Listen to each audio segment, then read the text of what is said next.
Et bonjour à tous, bienvenue sur Patin et Potin, le podcast dédié au patinage artistique. Entre les news et les gossips, rien ne nous échappe. That was unbelievable. I'm not chasing numbers.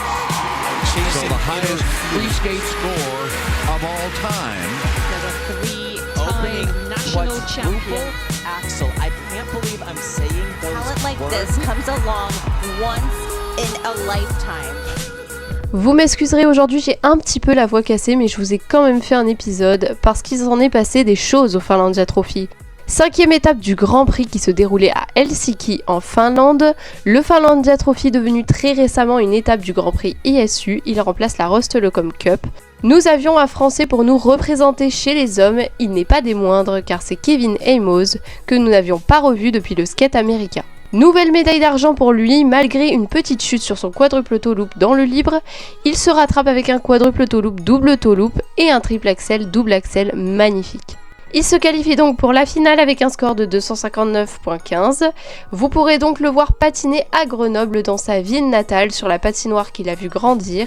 Ça va être juste incroyable. Yuma Kageyama, le japonais, prend évidemment la médaille d'or. Le vice-champion du monde fait de grosses erreurs sur le libre, mais avait une grosse avance grâce à son programme court à plus de 100 points. Il réalise un quadruple salco, puis ensuite un quadruple toe loop, triple toe loop, et ensuite un triple axel avec pratiquement 3 points de GOE sur chaque élément. Il finit avec un total de 263.09 et se qualifie lui aussi pour la finale.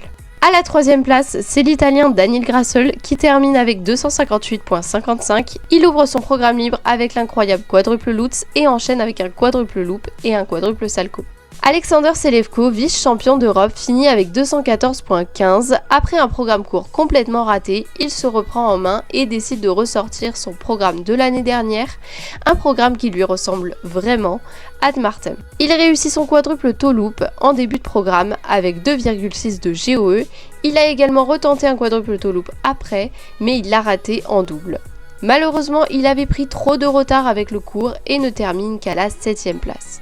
Chez les femmes, c'est Ana Yoshida, la japonaise, qui se qualifie une 2e fois pour la finale. Sur le libre, elle a tenté un triple axel très attendu. Elle tombe dessus, mais ça ne l'a pas empêché de récupérer la médaille d'or avec 199.46. L'argent est pris par Rino Matsuike avec 199.20, à pas grand chose de la médaille d'or. Et le bronze est pour l'Italie avec Lara Naki-Gutman qui montre que l'Italie n'a rien perdu de sa grandeur. Avec un joli score de 198.49, elle promet pour les prochaines saisons. Lauryn Schill, notre française, termine 6e avec 182.36. Elle frôle son record personnel. Malgré ses sauts parfois désaxés, elle arrive quand même à passer devant Nina Petrokina, l'estonienne. En danse sur glace, Lila Fear et Lewis Gibson se qualifient pour la finale avec 203.22. Piper Gilles et Paul Poirier prennent l'argent avec 200.79.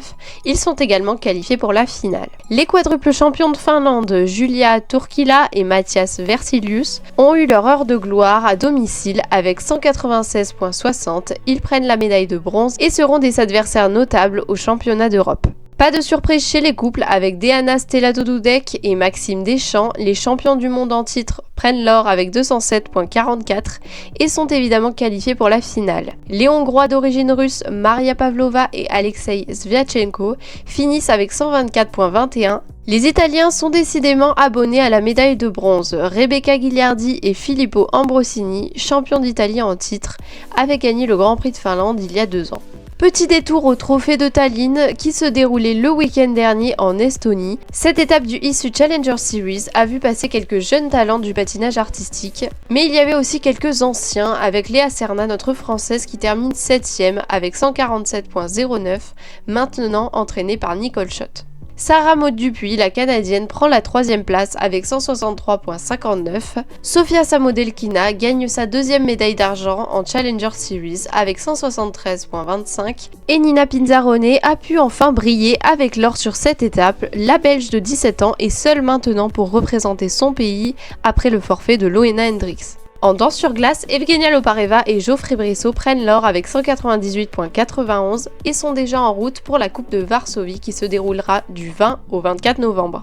Du côté du Grand Prix de Russie, cette nouvelle étape à Moscou a vu passer Adelia Petrosian qui dépasse la barre des 250 points. Avec un programme court à plus de 86 points, elle nous ressort son magnifique triple axel qui devient sa marque de fabrique. Elle en pose également un en début de son programme libre, suivi d'un quadruple toe loop, double toe loop et d'un autre quadruple toe loop sur lequel elle tombe. Daria Savkova tente elle aussi un quadruple toe loop mais tombe dessus, elle prend l'argent avec 224,93, les deux sont donc qualifiés pour la finale. Ksenia Guchina prend le bronze avec 212,79, après une médaille d'argent à la première étape, elle se qualifiera peut-être elle aussi pour la finale. Chez les hommes, c'est Evgeny Samenenko, l'ex-olympien, qui prend l'or avec 301,60. Comme quoi, chez les hommes aussi, il y aurait une belle rivalité face à Ilya Malinin ou Yuma Kagiyama.